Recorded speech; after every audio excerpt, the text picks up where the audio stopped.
Welcome to Just Participation.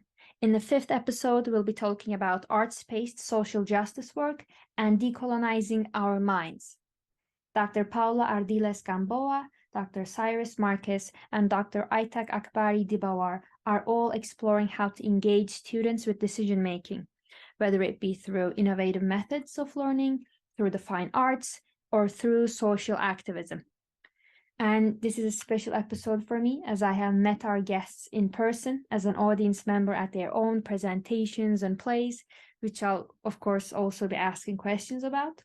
But I'm really excited, so I'll just get right to it. Hello, Paula. How have you been doing today? Oh, thank you so much for having me. I'm really excited about this conversation. We're very excited to have you as well. A quick introduction. My name is Zeynep. I'm a research assistant at Participedia. Could you tell us a bit about yourself and the work you're doing? Sure. So my name is Paula Ardiles Gamboa. I wasn't using the name Gamboa until recently, and I've been retaking that name, which was my mother's maiden name. When we came to Canada, when I was 5 years old, we were escaping a dictatorship in Chile. Those are my origins. And the government, when we came into Canada, they stripped away that name. So she became Ardilis, which is my father's name. And so now I'm reclaiming my mother's name for her. And we came under really difficult circumstances. And so I identify as being an immigrant woman, but also a forced migrant. And I now have the privilege of living here on Coast Salish territory, which is the unceded and stolen territories of the Musqueam, the Squamish, and the Tsleil-Waututh people here in the West Coast of Canada.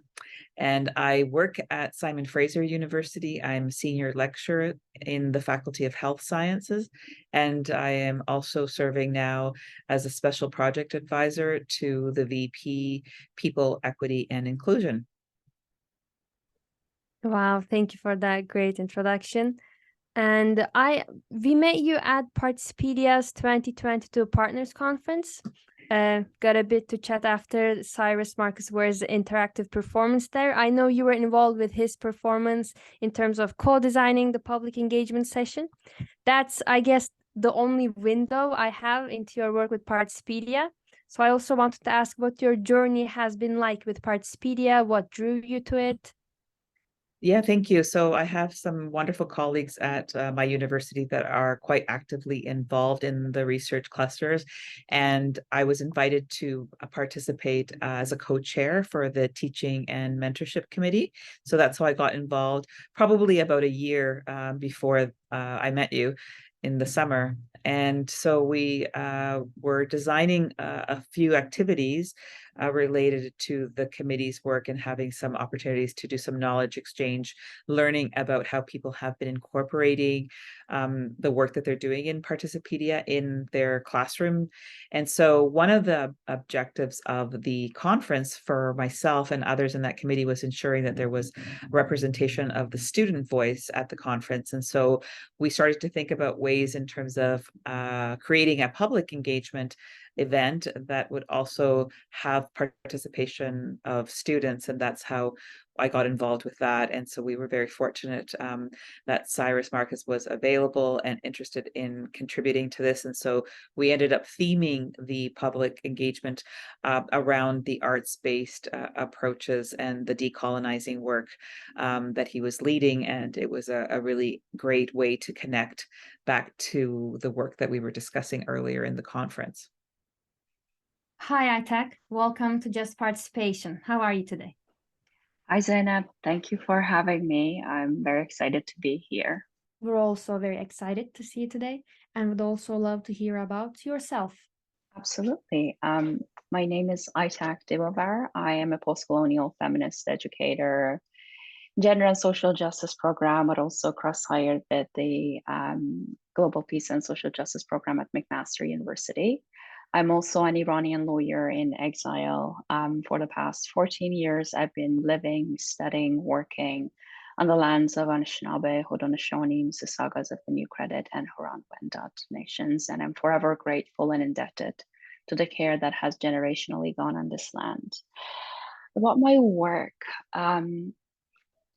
so my work, research, and pedagogies are all entangled with feminist, queer, post-colonial, anti-racist knowledge productions and creative art-based teaching practices. I do read and write about race, gender, memory, political trauma, and silence. And for almost a decade, I have developed a dual academic and activist career on issues pertaining to women's and LGBTQIA plus communities' rights, specifically related to trauma survivors, resettlement, barriers to education, and workplace access to femme refugees. So this is me kind of in a nutshell. Thank you. And what has been your journey so far as a decolonial feminist educator? What drew you to topics on memory, political trauma, and silence? Right, this is a great question.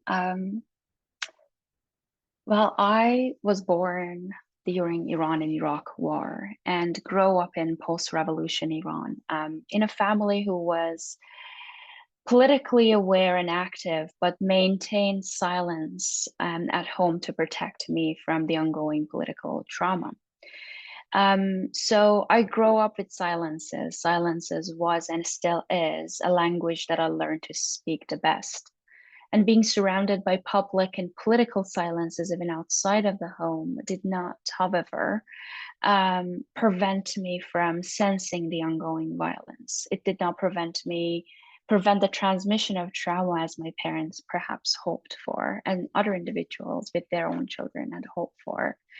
You just learn to be attuned to the silences, attuned to the unsaid, and the nothingness that fills up a space. So after being forced to exile for almost 14 years ago, I wanted to read, write, and learn about silences and the unsaid and the nothing.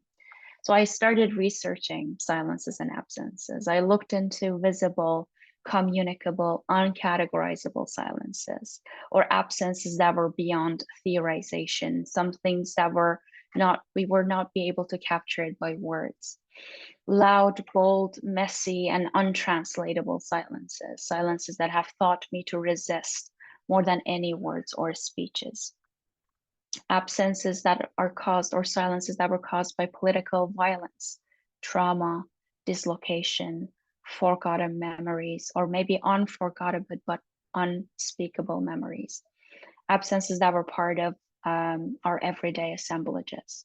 So as someone whose life has been molded and shaped by silences and absences, I wanted to understand, what are they? What are these silences? What do they mean? What do they signify? How do they work politically? The challenge of researching silence, however, is that it required me to look away from the tangible, documented world. How can we map the location of silence or absence? How can we create a new method that moves beyond and challenges the convention of ways of writing, researching, working?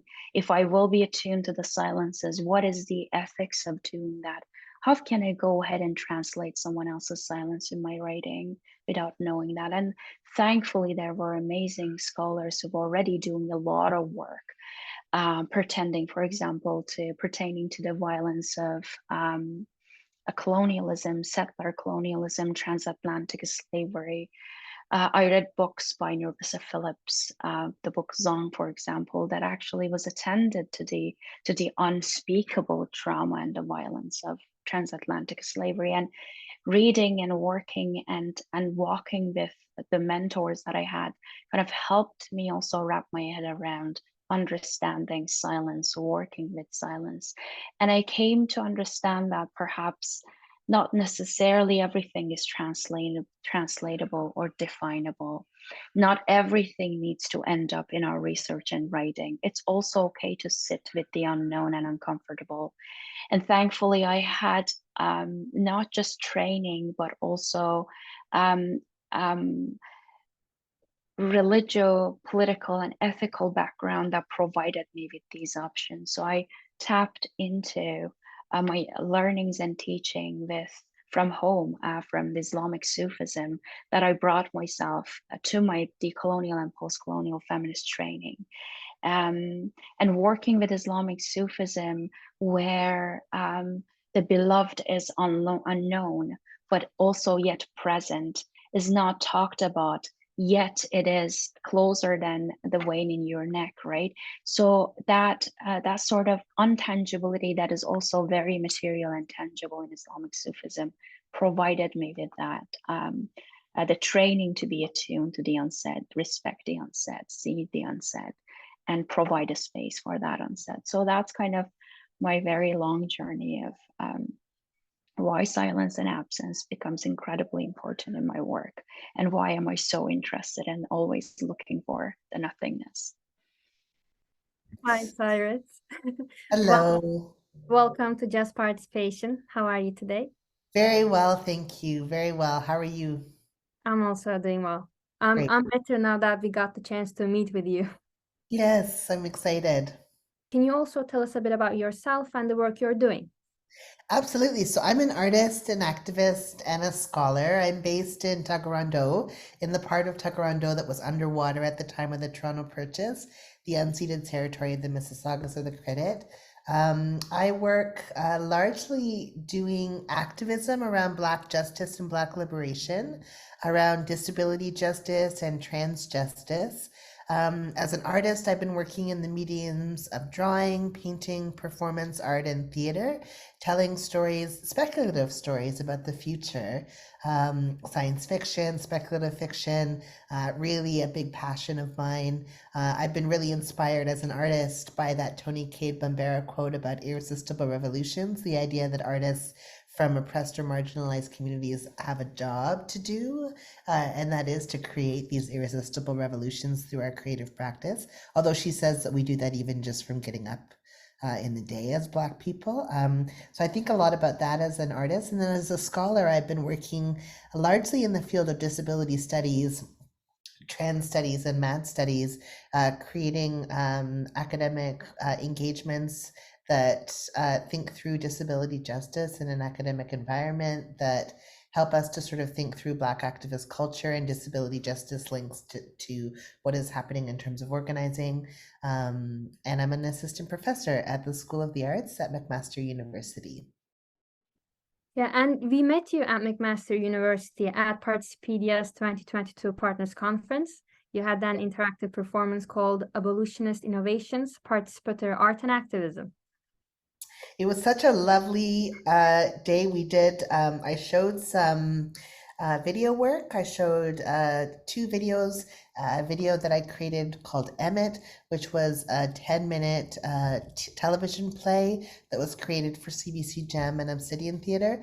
So I played that at Participedia, and then I also played an excerpt from my video work, Mary Birdland Freedom, which was created and commissioned for the Toronto Biennial of Art 2022. And then I had people go and participate and engage with each other and go on these paired walks, and where they got to sort of share and listen. And it was a really beautiful, spring day and a really beautiful experience. I was very thankful to be part of Participedia. Yeah, and during the performance, you mentioned that the walk will take place beforehand. So I thought, like, during the performance, I should probably take some notes of a few things so that I know what to talk about during the walk. And like here, I still have my notes with me, by the way, from the conference, since I was carrying this notebook with me everywhere. Yeah, and like now that I look back at the notes, it's very, I guess it's more of like a reflection of what I was feeling while watching the performances rather than the plot of the films themselves. Because like the feelings I have here are all contradicting with each other. They're all very different than each other. I talk about both discomfort and comfort at the same time. So I don't know, I'll just leave that with you. I don't know what else to say about that. I love that. And I think a lot about what, how we can kind of think about our feelings in our creative practice. And I think a lot about this idea that so for example, in video game design, the artists who design video games design things knowing that the people who are going to engage with their art, they're never going to meet. So they have to think ahead. what do I want people to feel while they're playing this video game? Because I'm not going to be there to check in and say, is it fun? Is it funny? Is it scary? Is it, or whatever you're trying to get them to feel. So I think a lot about that as an artist. When we make work, we are trying to evoke a sense of emotion or a feeling in the viewer. And video is very much like that. Sometimes you're with people when you're watching your video work, but often the videos play and you're not there. So you do kind of have to think about what it is that you're leaving people with. And I really tried with Emmett, which is a story about a future world, an indeterminate year, in a future world where there have been a lot of viruses that have gripped the earth, and so birds have been become extinct, and a lot of humans passed away. And there's this one person, Medgar, who's living on the shores of the Great Ontario Sea. And I really wanted people to feel his sense of isolation that he had living in that way and missing his beloved who had passed away in what they call the fall, which is this experience of viruses. Because I was thinking about the isolation that we were all going through, living through this pandemic. And then with Mary Birdland Freedom, really trying to get people to understand, that colonization is never okay. And that story is about the colonization of Antarctica. So really trying to get people to feel the discomfort with this idea of colonial pastimes. So I'm happy that what sort of stands out for you is feelings, because we really do try as artists to evoke a sense of feeling in people. Yeah, especially Emmett. That was the last one we watched on that day. And I'm happy that was the last one because the impact, the emotion that it left with me carried on even after I left the auditorium. If that was like the first one we watched, for example, I wouldn't be able to focus on the rest Yes. of the things we were going to watch that day. So Well, I'm so glad. yeah, and so personally, that's what drew me to your work. And so what about you? What drew you to Participedia? How has your journey been with Participedia? It's been amazing. I was so interested in the idea of a gathering and a way of engaging with people that was all about interactivity and about connection. This idea of building a community of people who are interested in collaboration, who are interested in collaborative practice. The fact that there was, these student research assistants and folks who were really engaging in building a community around this partners conference was really amazing. I was so excited about this idea of this project that had feet or connections to Cape Town and Chile and Latin America and places outside of North America as well. It just seemed really exciting to be part of something that was building a community. I'm somebody who's very invested in this idea that we take care of us, that we rely on each other through mutual aid and collective care to be able to get to the kind of future that we're dreaming into. And so I think that being able to engage with each other, connect with each other, participate with each other, collaborate with each other, meet colleagues in partnership, and sort of learn, across cluster collaborations, how to do these kind of things is so useful because that's what's going to get us to the future that we want to be in. So Participedia to me seems like an exciting incubating space where we get to come together and practice the future together by being together. Yeah, and I think that feeling was amplified with your presentation that day, especially when we went on the walk. We were grouped with multiple people that day, and those were people I had seen all day. Those were people I had seen the previous day as well, but I hadn't actually connected with them. I hadn't actually asked them about how they're feeling that day. So that further conveyed the way you're feeling made us feel that way as well. Amazing. I really felt, to be in that room, and I had met Bonnie and I had met Paula, and to be connected to some of the student researchers and to be able to engage with this room of people, it was a really special experience, and I'm really thankful to have begun the journey with Participedia in that way. Thank you. And on the topic of these personal connections, What does arts-based social justice work mean to you? Well, as I mentioned, I'm really interested in this idea that artists are involved in creating irresistible revolutions. And I think that art and social justice go hand in hand. I've been an artist for 26 years and I've been an activist for 26 years, the same amount of time. And in a lot of ways, it's because those two things have always gone together for me, whether it was doing art-based activisms, so, doing organizing and direct action that was very creative based, with huge banners and textiles, with, like in 2020, we painted a 7,500 square foot mural on College Street in front of police headquarters that said defund the police. So doing very creative activisms has been a big part of my work, and then doing very activist-based artist practice. So I've been doing an art project called the Activist Portrait Series for about 8 years, and I've been drawing portraits of Black and disabled, deaf and mad activists as a way of celebrating their organizing, their labor, their time, their magic. And I've been doing an activist love letter project where I've been getting people to write love letters to activists in their communities as a way of building connections and community. And then most recently have been creating something that I've been calling an activist wallpaper series, where I've been doing a series of wall works that use wallpaper as a prototype to sort of seed plant a different kind of environment populated with Black activists, in these drawings that I have replicated over and over again in a wallpaper design. So I've been really excited about what activism can do in an artistic context and what art can do in an activist context and how these things come together. I work in the School of the Arts at McMaster University. I feel very thankful to have landed at McMaster and at the school at this really exciting time in the school's evolution, where we're just launching this iArts program, which is this interdisciplinary arts program that is rooted in social justice frameworks, that's rooted in social justice understanding. So getting to bring in anti-oppression language, anti-oppression thinking through big questions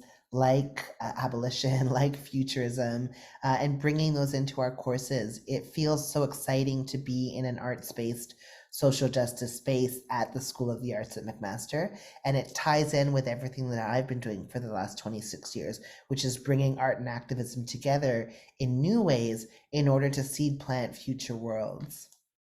Paula, would you also be able to speak to that, to art and activism? Well, I'm gonna speak to this from my own personal journey into this. So, I'm a teaching faculty, but I have never seen myself as an artist. I have never identified as an artist. I've always been a little bit afraid of even going into that space because it wasn't something that I never was trained as an artist. And I always felt like, no, that belonged to somebody else, not to me. And I've discovered over the years how that actually is not really who I am at all. And I realized that even though I am not an artist per se, that I bring a lot of creativity and artistic aspects into my teaching.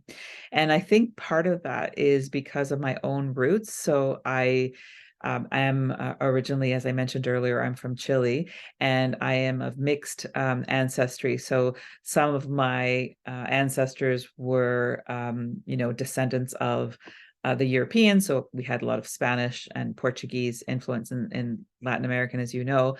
But we also had a really diverse and rich culture made up of a lot of different First Nations communities as well.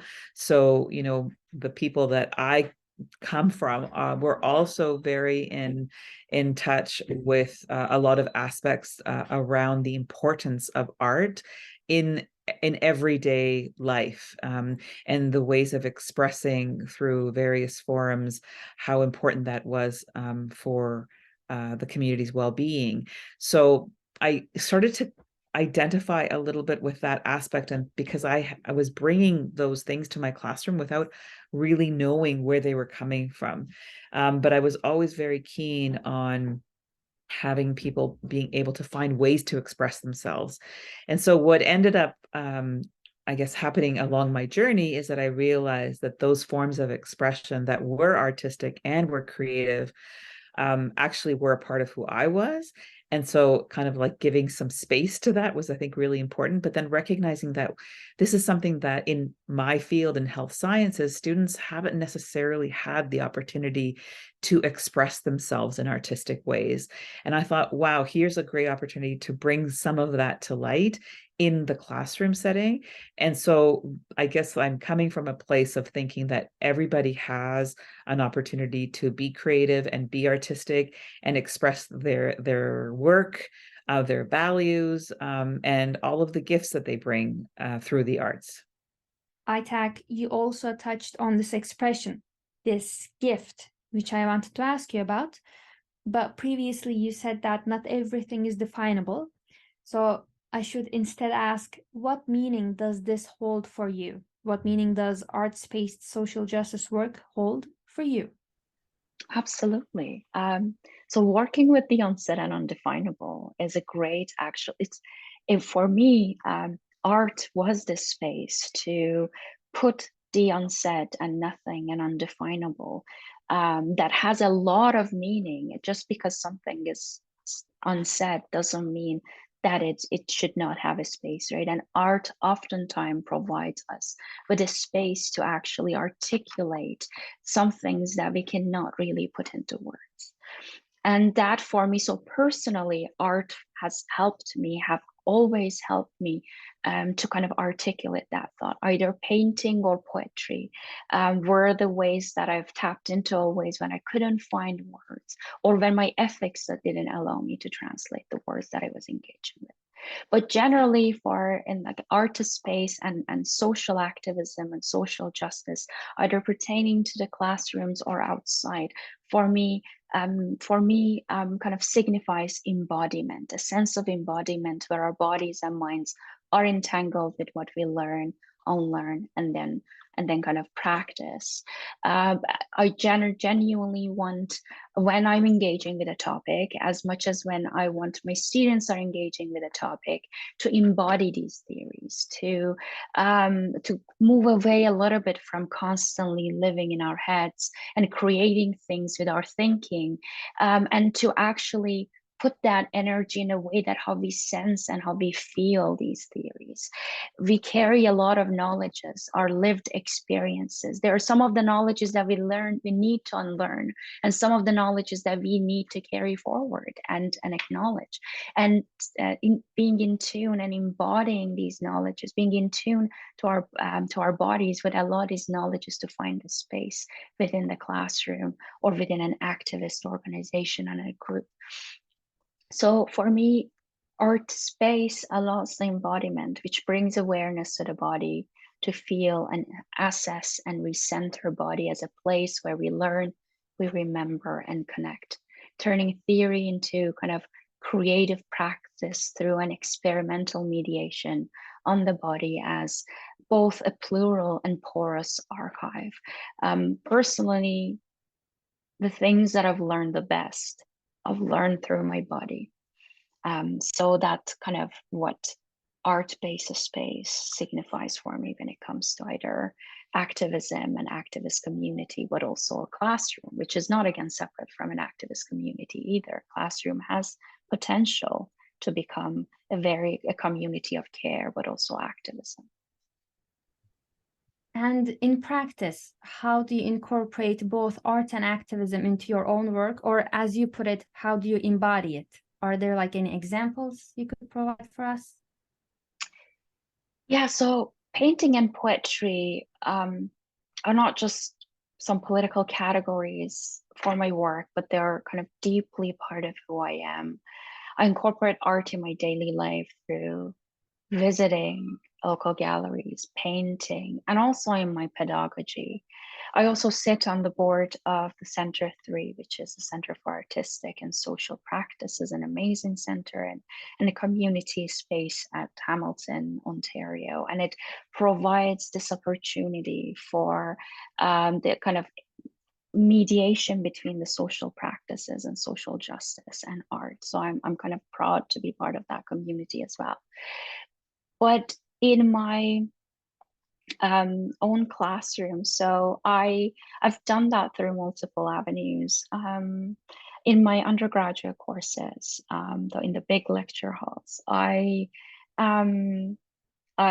assign one of my assignments, one of the main assignments is called critical creative assignment, which provides students, which I call my co-travelers, the option of actually articulating their learning and unlearning journey through feminist thoughts in the classroom through an artistic medium, whatever medium that they'd like to choose. It can be poetry, zines, documentaries, movies, songs, painting, drawing. They can choose any medium that they like, and they have an opportunity to reflect on our learning journey and practices and articulate it through art. And they do not, and oftentimes, initially when I started it, I thought that this is going to be a little bit of an anxiety-inducing assignment, because obviously the students are coming to the classroom are not art or fine arts students, and most of them they're not, and they're very much used to writing in an academic format and thinking in an academic format, only solely kind of centering their thought and thought practices. But I have to say that over the past 6 years, I've been incredibly pleasantly surprised by the outcome of this assignment, which led us to actually start creating art exhibits at the end of our course, where students from multiple classrooms that I was teaching come together, showcase their work. If they like to, they can perform their work, they can talk about it, they can present it to others. And I've realized that this practice not only gives an opportunity for students to articulate their thought through something more than just abstract theories and theorizing and compare and contrast assignments, but rather actually be physically engaged and involved with something that they are creating.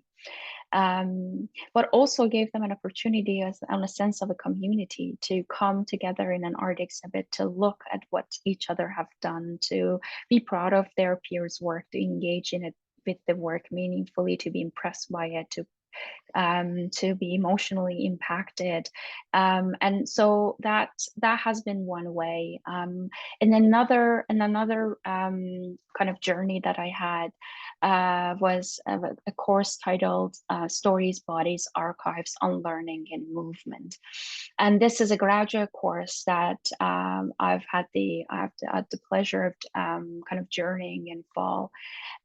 So this past fall, I had a pleasure of journeying with 12 amazing student co-travelers in this course. And during our course journey, we made a commitment to kind of ethically remember and forget and retell in order to do justice to the stories, histories, and struggles of bodies who occupy marginal spaces and dominate institutionalized memories and imaginations, languages, or even modes of learning. We aim to create a community that listened and shared, and we called it a polyvocal community where all voices kind of mattered and came together. The assignment for this course, if you're going to call it an assignment, or the rotation, was to write a co-authored script where all 12 students wrote parts of a script that then would have been performed in the Frostbite Theatre, which is part of the Hamilton Fringe Festival of Theatre. And the outcome was incredible. Voices came together, each writing sections of it, stories emerged from it.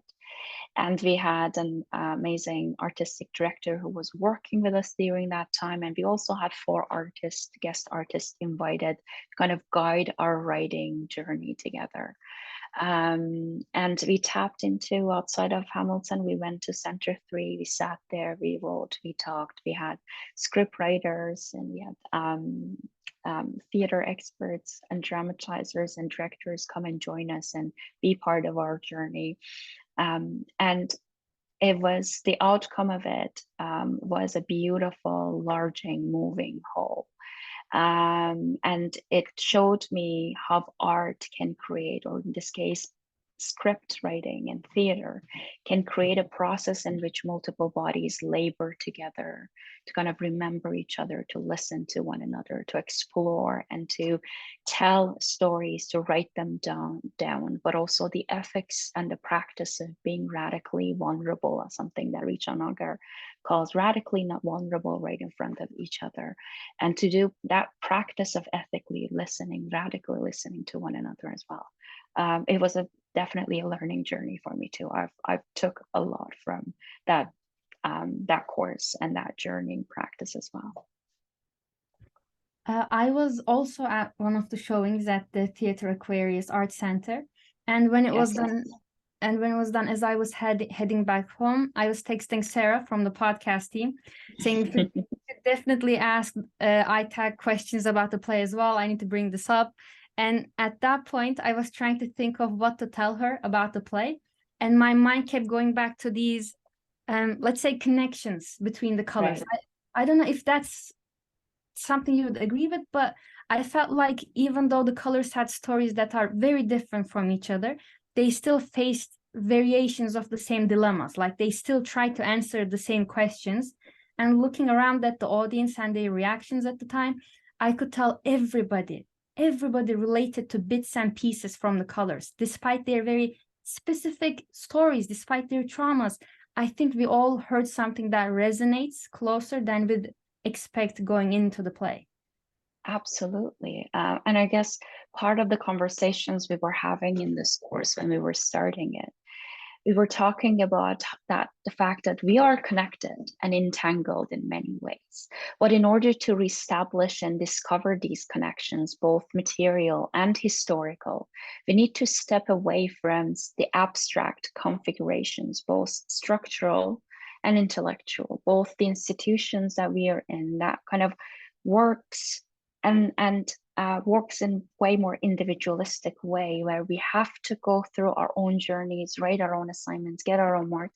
Yes, there is obviously there is a benefit of everyone paving their own way and path. I agree with that, but then it sometimes steals away the possibility of we coming together and rediscovering the connections that we have as an individual, as humans and non-humans. And I think going back to kind of the parts of embodiment, body is where our agency and agential capacity lies. So without a notion of a body and embodiment, we cannot really reconfigure these connections. There's no location to practice our agency. There's also no location to practice ethics, really. So bringing back the body, and especially in a world of accelerating technical and ecological disasters, changes, recentering our bodies, finding connection through our senses, being present with one another, being attentive and responsive to one another is in and of itself is an ethical art-based practice. And for me, it is where the creativity and theory meet. And since you mentioned like coming together as humans, that made me think of one more highlight. If it's okay, can I share that with you? Absolutely. I don't want to spoil anything for the listeners. I'm going to keep it as vague as possible. But you know the part where one of the colors says, "Ew, David." That part, Professor, that part took me out. She said that in the middle of talking about a very serious thing, but it just put so much into perspective at the time. I laughed so much at that because for me, that was the highlight. That's the line that I still haven't forgotten. She was talking about an internal conflict, and despite having, despite not having a lot in common with her story, despite being from a very different backstory, that's the line that stood with me. That's the line that I related to. I actually understood what she means there. That's why I think the play wasn't just like having a window into someone else's story, which in itself is of course very valuable, but also relating that to them in a way which no longer makes them quote unquote the other. It's not someone else's story. It's I'm actually being attentive to their story and I'm actually listening along with them. That's an incredible observation, Zainab. And I 100% agree with you. And it is, I think, again, it's the power of a narrative or a script that can have there's always pieces, right, that we feel connected. It's just discovering that connections. But also all these bodies that labeled together to write the script did some of them while they were going through strike, right?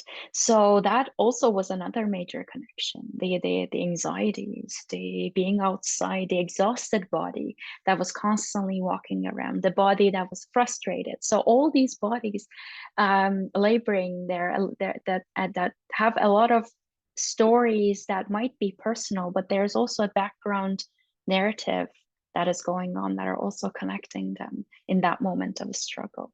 But that's a great, wonderful observation. Thank you. Thank you. And all your co-travelers in general, you always ask them to ask themselves these three questions.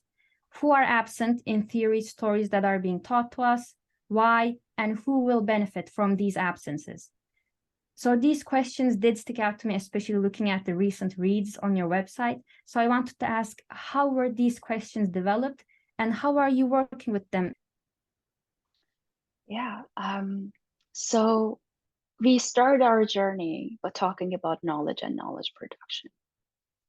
We talk about unlearning as much as learning. The first day that usually I start, not the first, but the day after the introduction day, we have a workshop where we hold each other while we explore concepts such as unlearning and unknowing. And while doing that, we tap into colonial modes of knowledge production. We look into the question of what is a theory? Who created theory? Who is the theory for?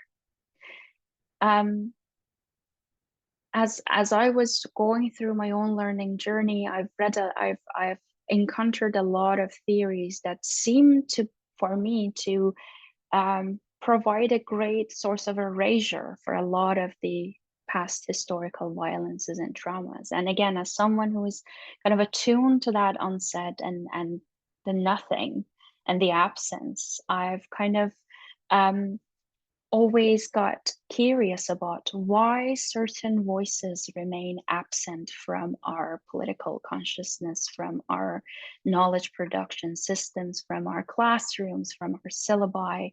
Why are they erased? So if we, and as we know that everything, any personal element of our life can be also political, that for me also points to the fact that these erasures are not just someone forgetting or forgetting to put them.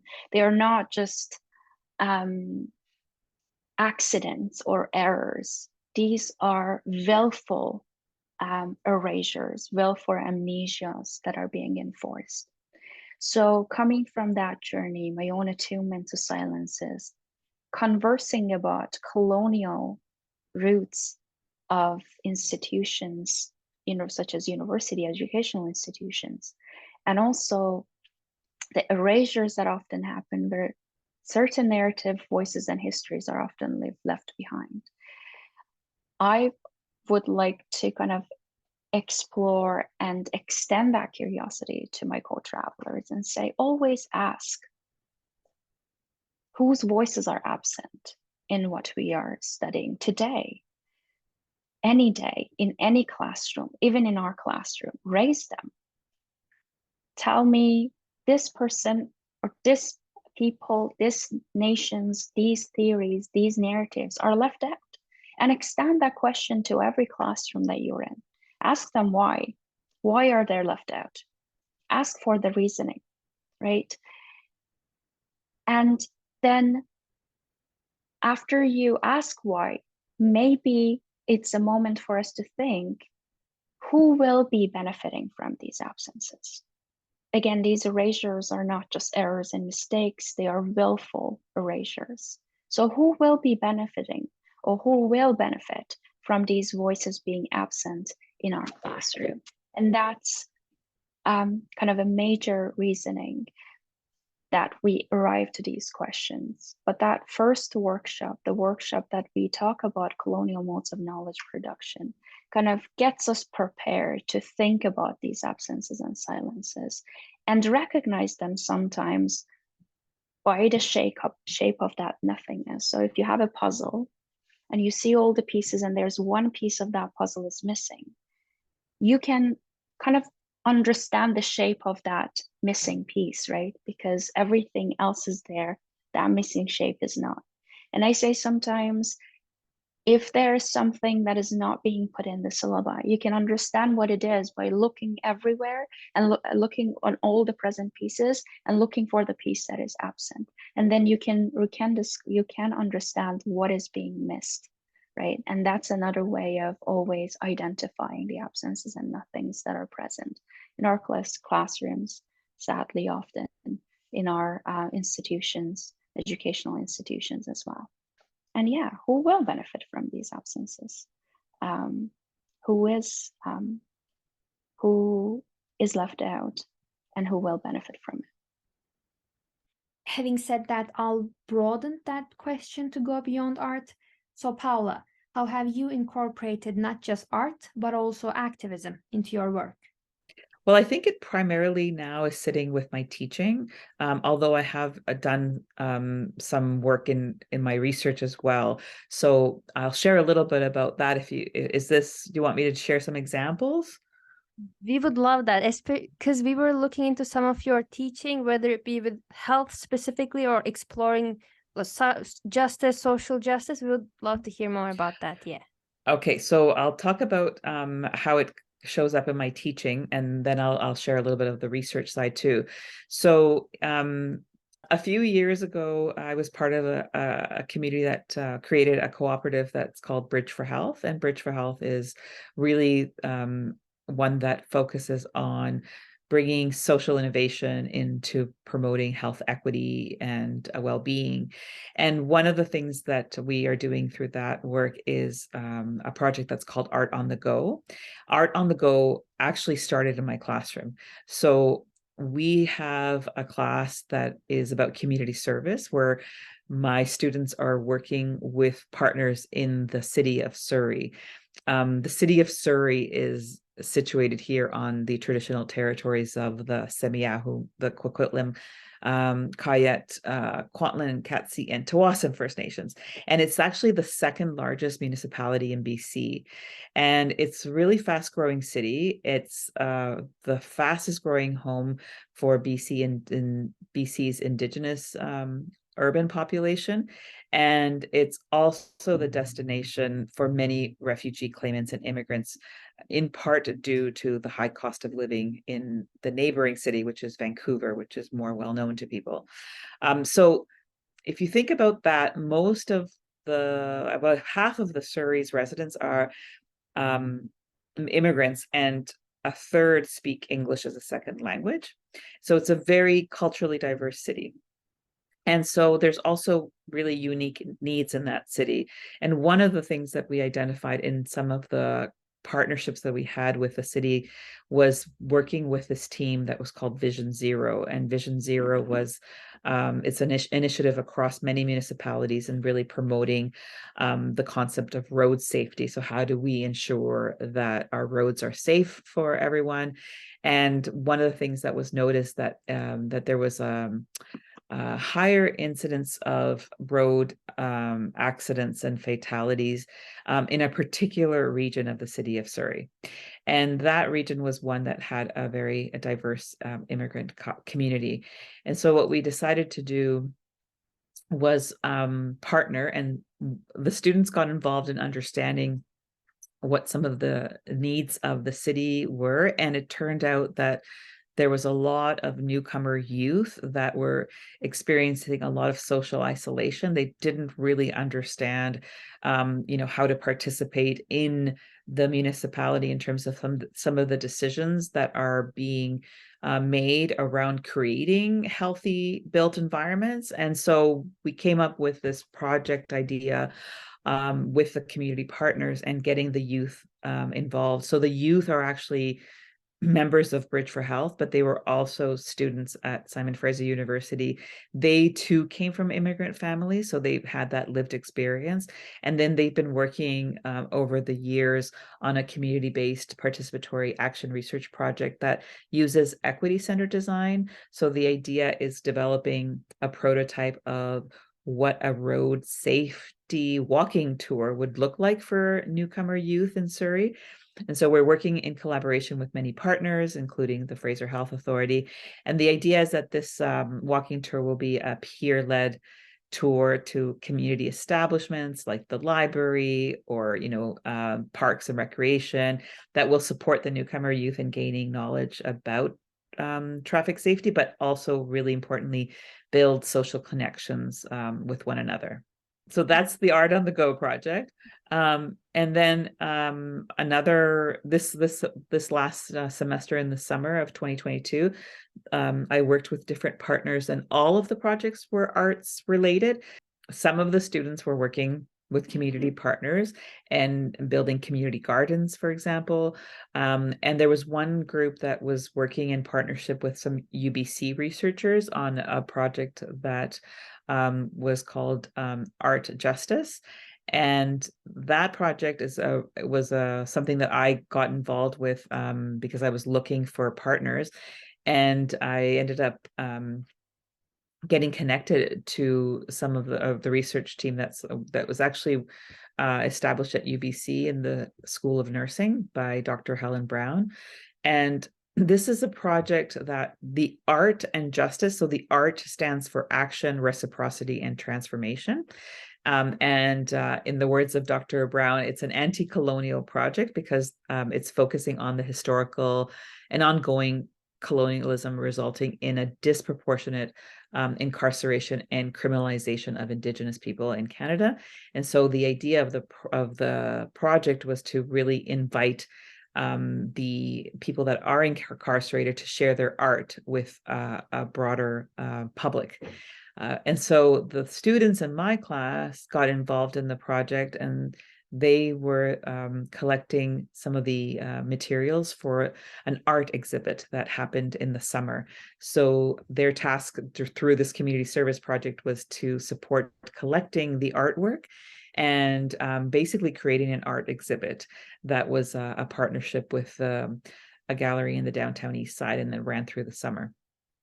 So that was a really interesting experience for the students because they had never had an opportunity to actually engage with artwork in that way, and to also listen to the stories that were shared by the people that were incarcerated, and how understanding how art was so important for their healing, was so important for being able to also withstand the tremendous social isolation that they were facing. And so it was a really important opportunity to learn about how we could use the art to get this message out to a broader public, and understand also the transformative power of art in being able to share these stories. Both of these projects seem to focus a lot on stories and storytelling through art. I just want to clarify Art Justice Group. Is it related to Bridge for Health, or? No, the Art Justice is the UBC research project that my students at SFU participated in supporting the development of the art exhibit. Okay. And so that's a research that's it was a collaboration between the SFU and UBC. So they were working on the research side. My students were in my class, in the community service class. And so that's how that partnership was created. The Art on the Go project is now sitting at Bridge for Health, and it stemmed from the classroom because it was students that were that lived in Surrey and that wanted to be a part of this project after the class was done. So once we finished the course, they wanted to stay involved, and so now we're actually conducting research on this project that I mentioned that's called Art on the Go. I want to ask if you would be able to tell us a bit more about Bridge for Health, since I think that would draw the attention of a lot of listeners.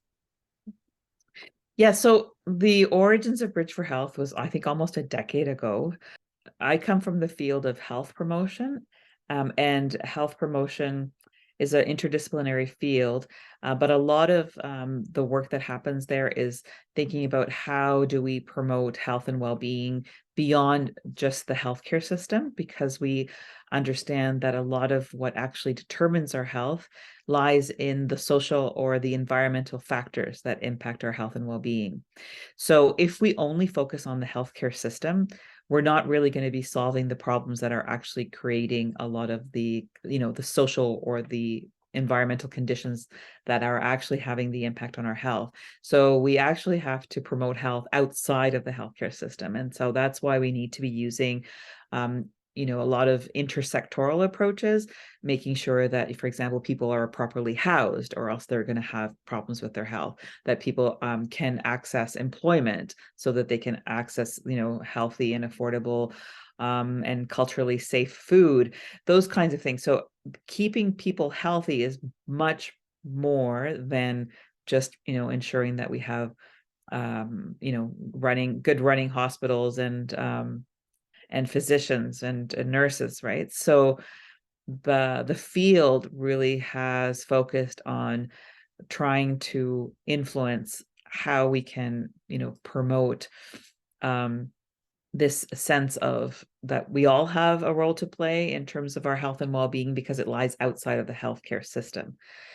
And so what I was noticing is that that's not the way that the general public normally thinks about health. We usually think about health as like, oh, it's like if I ask you how's your health, you'll probably tell me about your ailments, or maybe, how it's not going so well, right? Because we think about it in the concept of disease, so how's your health? Oh, well, today, unfortunately, I injured my foot, and so I'm dealing with that. So we don't think about health necessarily as an asset for everyday living, a resource for us. We think about it more in the other orientation. And so those were sort of some of the origins of Bridge for Health, and starting to think about how could we have like a public platform where we're having these conversations. And so we started to build a network. First, it was local here in Vancouver, and then we started to attract folks from all different parts of the world. And we were running as a volunteer organization, and in many ways we still are, but now we are actually a co-op. So we became a cooperative. And right now, our commitment still is very much the same in terms of how do we find innovative ways to co-create health and collective well-being, understanding again that this is not just the responsibility of the Minister of Health or the healthcare system, but that we all have a role to play in our communities. And Cyrus, we heard about some of your work already, but there's a specific performance I wanted to ask you about called Does That Make Me Crazy? So for those of us who are unable to go to the performance, what would you like us to know about it? So Does That Make Me Crazy is a new play and performance that I created shortly after my father passed away, and it was about intergenerational experiences of Blackness, about this mixed race family, about the history of psychiatrization and madness, what we would call madness. Mad is a political term that is being reclaimed, that used to be a derogatory term that is being reclaimed by people who have been labeled with so-called mental health diagnoses. And it's a term that is, saying what would happen if we saw all of the different mental states that exist to be inherently valuable. So anyways, this play is about madness, it's about mixed race families, and it's about an intergenerational experience of Blackness that, results in policing through multiple generations, or targeted policing through multiple generations.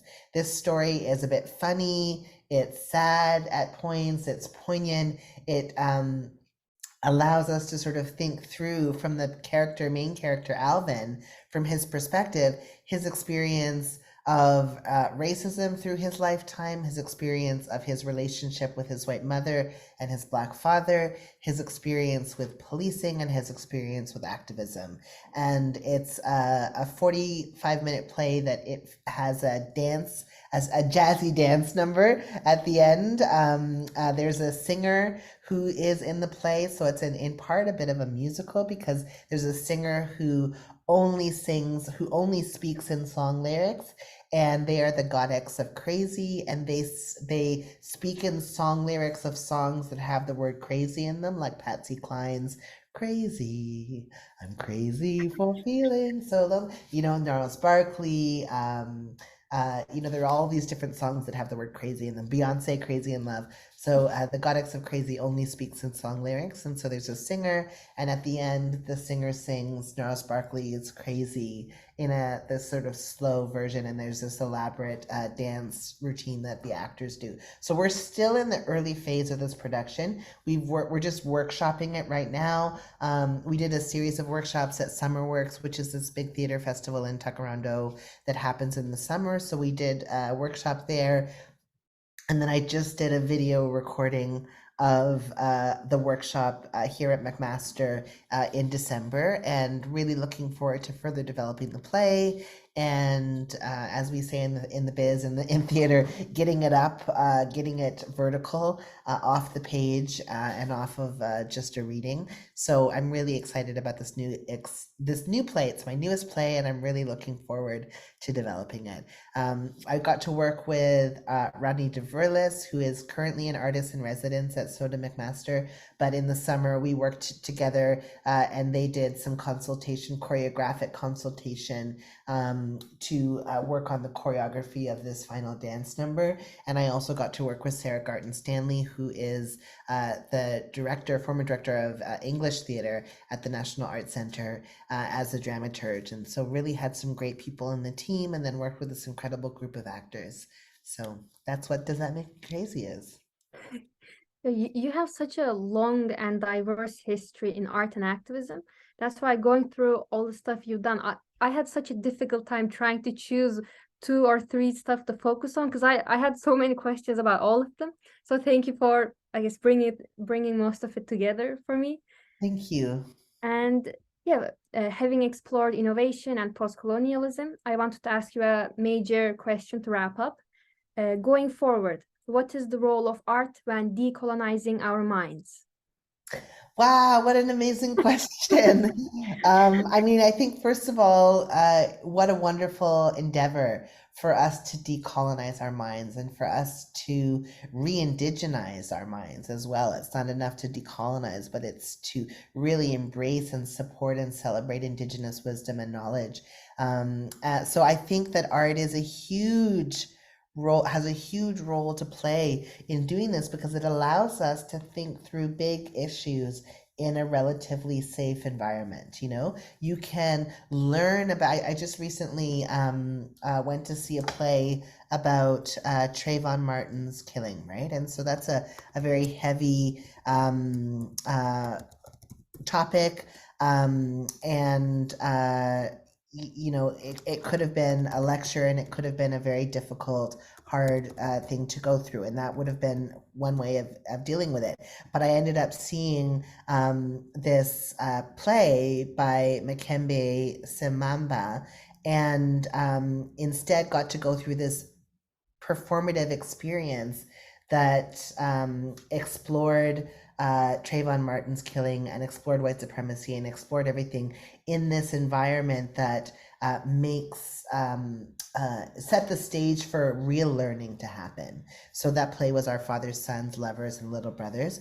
And it's just such a beautiful example of an art project that allows us to talk about a hard issue in a way that is accessible to more people. So you don't have to have a ton of critical race theory knowledge to go and see this play, and to have an experience that moves you in terms of thinking, wait a minute, maybe we do have a problem with policing, maybe we do have a problem with white supremacy. So art is a huge influencer in terms of changing the way that we think about the world and helping us to see the world in a different way. If we were to try to remove some of the effects of colonization, the rigid gender binary that we've been taught, this fictitious idea that there are different races of people, this idea that disability is not valuable, all of these sort of colonial concepts, if we were to imagine, what would it take to break them down and to dismantle them so that we could live a freer life, I think that we can do a lot of that through particularly collaborative, creative methods. Sewing together a banner, can be this very cathartic process where you can grieve the loss of the person who's been killed that you're doing a protest for in the morning, and you can work together to sort of think through what would it take to get out of this. You can dream while you're working and creating. So I think it's a huge influence. And I think that artists, allow us to dream that another world is possible. And I think that in decolonizing our minds, we have to believe that it's possible to do it in order to get there. And so it is possible to sort of clear out some of the junk that we've been taught through a colonial mentality, as Fela Kuti would say, and we can imagine something different. So we need artists. We need artists to create these irresistible revolutions that does the work of decolonizing, dismantling, and reimagining the world into a freer and more just society.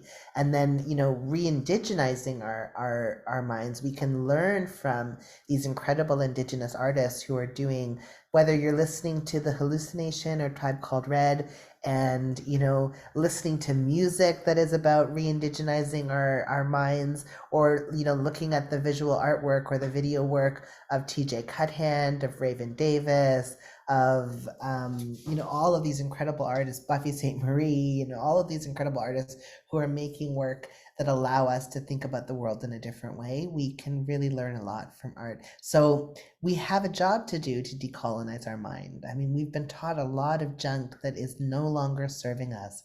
And so it's time to put some of these things down and pick up some new ideas as we move into this future world. And so we can turn to artists, we can turn to the art and say, what is it that we need to learn in order to get to the place that we're trying to get to? And art is a great way to do that. In addition to the themes that we explored with Cyrus, UI tag also touched on the absences of voices and unlearning. So taking that into consideration as well, is there anything you'd like to add? I guess I would start by saying that a feminist art-based pedagogical practice is not simply about sharing ideas and topics, right? It is a site through which we can crucially examine the power dynamics. And again, the same thing, the coloniality of knowledge and knowledge production, investigating the material and the colonial hierarchies of classroom and the university, and building collective communities of care, which then translates to be oftentimes a space for survival for many. Such a space that feminist art-based pedagogical practice can allow us to hold each other also in the discomfort of unlearning. Unlearning journeys are not straightforward. They can be hard journeys. Sometimes they take us into uncomfortable locations and they force us to face our own limitations and mistakes. But it is only in the face of such quote unquote failures, right, that we are reminded on the impossibility of upholding a new liberal narrative of progress and productivity, where we are expected to consistently better ourselves.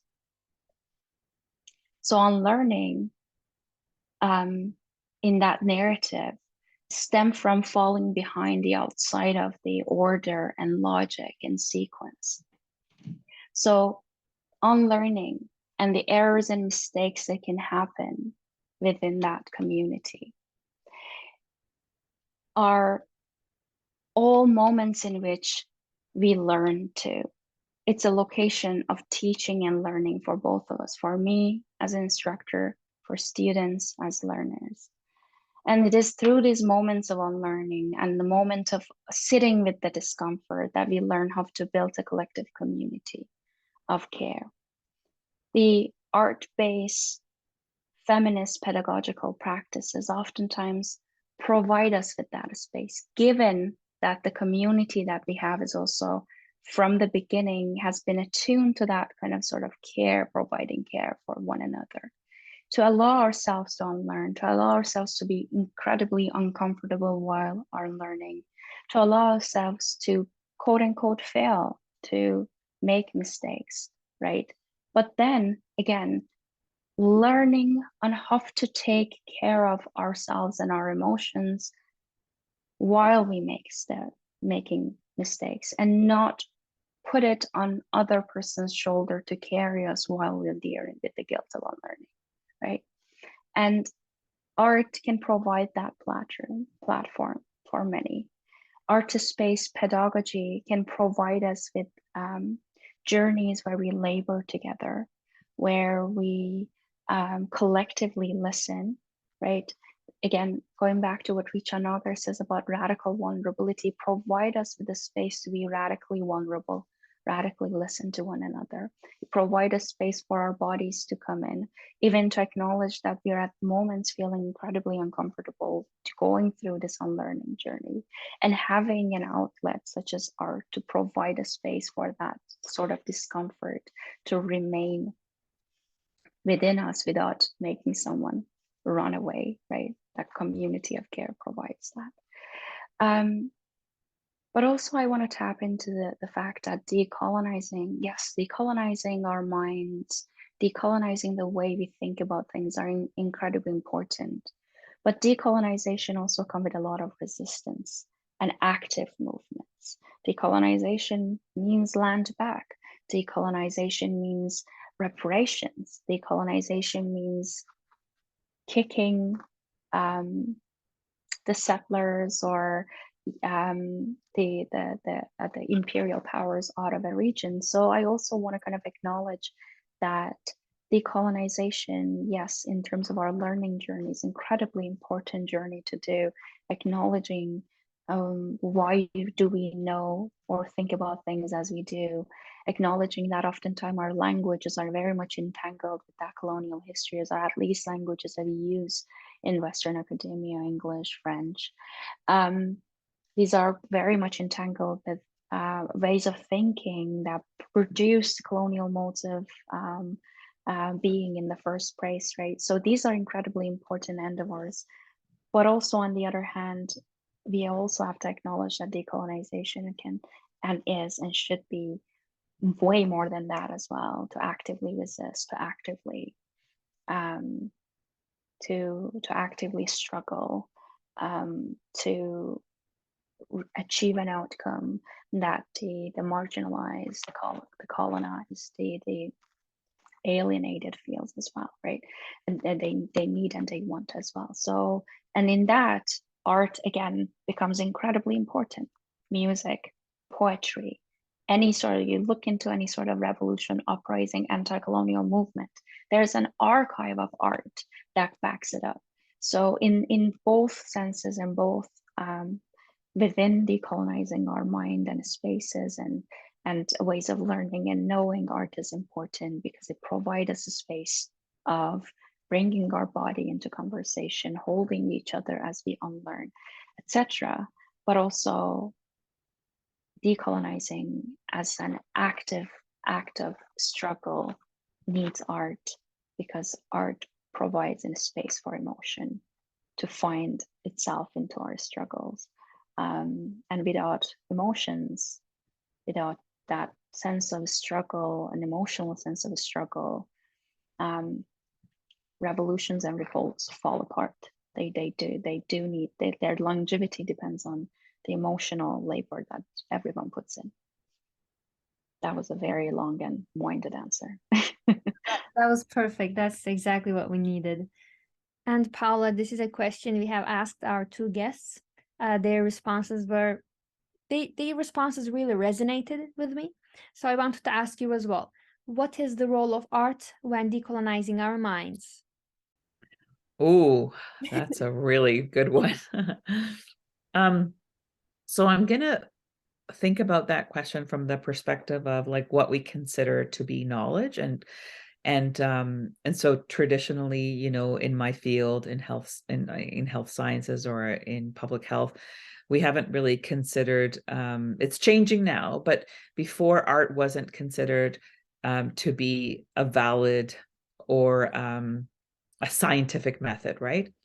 And so I think that part of it is challenging that, because we know that art can be forms of expression and can be an incredible source for qualitative data that can actually really inform so much of the work that we're doing in terms of promoting health and well-being. And so I think that challenging that data has to be a certain way, or it has to look like this, or else we can't count it as data, I think is something that we need to be thinking about in terms of the way we are, again, like decolonizing our own minds around this issue. And I think it applies to, I mean, obviously many other fields besides health, but I'm just looking at it from that perspective. Nowadays, I see that there is more legitimacy, and there have been people in my field that have been using arts-based approaches for a long, long time, but they've been more on the margins. And now I think it's coming where people are starting to understand that this is something that we really need not just to pay attention to, but that we need to foster, we need to develop, we need to encourage. And so I think that that's how I see my role, and what I try to share with my students is that, they never had considered using an art form before as a way of doing their research, or even thinking about like when they're out in the world in their professional practice of using art. And so my goal is always to think about how can we challenge the ways in which we're thinking about how we do our work, whether it's about collecting data or whether it's about how we're conducting meetings, right? Like I use a lot of arts related work, for example, when I'm facilitating conversations and asking people to, make drawings to express an idea, or sometimes, using our bodies and using dance or song to be able to support people coming together in meetings, or in so many different ways that we can use it in our daily work. So even though I'm sitting in, an academic institution and doing mostly teaching and research, I find that there are ways in which I can incorporate that to help us think differently and challenge ourselves in, these paradigms that, had been very rigid about what was considered knowledge, or what was considered science, or what was considered to be data. So that's a little bit of my thoughts on that. And we draw inspiration from your thoughts about that. And going back to the Cyrus's performance that I had mentioned in the beginning, Sarah, who is in our podcast team, and I shared our reflections about the performance to the audience at the end of that performance. And you had asked for perspectives of just, 2 students and what they felt during the performance. So this time I wanted to ask you for your feelings, for your suggestions. Do you have any suggestions for us as students and the work we're doing here? Or what do you hope to see from us in the future? Yeah, I think that Cyrus did such an incredible job of like also bringing the concept of reimagining our futures, or having to really think about what a decolonial future would look like and feel like. And so that sense of like having to tap into our senses is something that often we think about in research. Oh, we're not going to talk about our feelings, or how this made me feel. And I think that is so important in this work, especially in the work of social justice, is to like have that time, that opportunity to reflect, to see how these things are impacting our everyday, how they're impacting our work. And in the case of the students, I just hope that those conversations inspire you to go beyond any of the traditional methods that you may think that you need to attach yourselves to, and to imagine things, like to actually use your imagination to create the future that you want to see for yourself and for your communities. We've definitely learned a lot about innovative methods of storytelling, healing, and even merely feeling through art. So thank you for your participation. Thank you so much. It was wonderful, and I look forward to more discussions. And what about you, Cyrus? I'm so excited about what is happening with Participedia. I think that as a concept, this idea of bringing people together to be able to do something more than we could ever do on our own, this idea of collaborative work, this idea of participation in community, in culture, in society. It's a really exciting moment. And so what I would love to see from the Participedia student, like from the community, would be just to really dive deep into this idea that change is possible. What might be possible if you came together and worked together to create different kinds of conditions for this social world? Asada Shakur says that it's important to remember that we can win, we will win our liberation, and that it's important to be able to believe that we can win in order to actually get there, because we need to believe, we need to have that hope. So I would hope that the students who are engaged in Participedia have hope that the work that they're doing is changing the world. We are actually creating a new society right now, real time, as we build it. We're building the ship as we're flying it, as they say. And it's been, it's a really amazing thing that what you're doing and what you're doing to sort of bring people together, particularly bringing people together across the planet to have these crucial conversations. So I would say good luck, have fun with this, and really just go out there and believe that what you're doing is making change happen, because it is. Thank you. That already makes me feel a lot better. And we've learned a lot about always holding on to that hope. As you said, dreaming while working and creating. So thank you for your participation. Thank you. And to wrap up, we turn to you, Aitak. Honestly, so far what I've heard and I've seen has been all incredible, and I've been learning a lot as I was listening to your podcast. I also am aware that you have created a wonderful space for art-based practices in the last conference in Participedia, where Dr. Ware was participating, and I do admire his work as well. And in that sense, I do feel like there's a lot of already connections are being made, and a lot of spaces are being created for the anti-colonial, post-colonial art spaces that looks into hope and futurity. And all I have to say is that I really hope that you continue doing this amazing work, and these spaces and networks remain a part of your kind of journey forward, and that I get to hear and learn as you move from you and the folks that you connect with.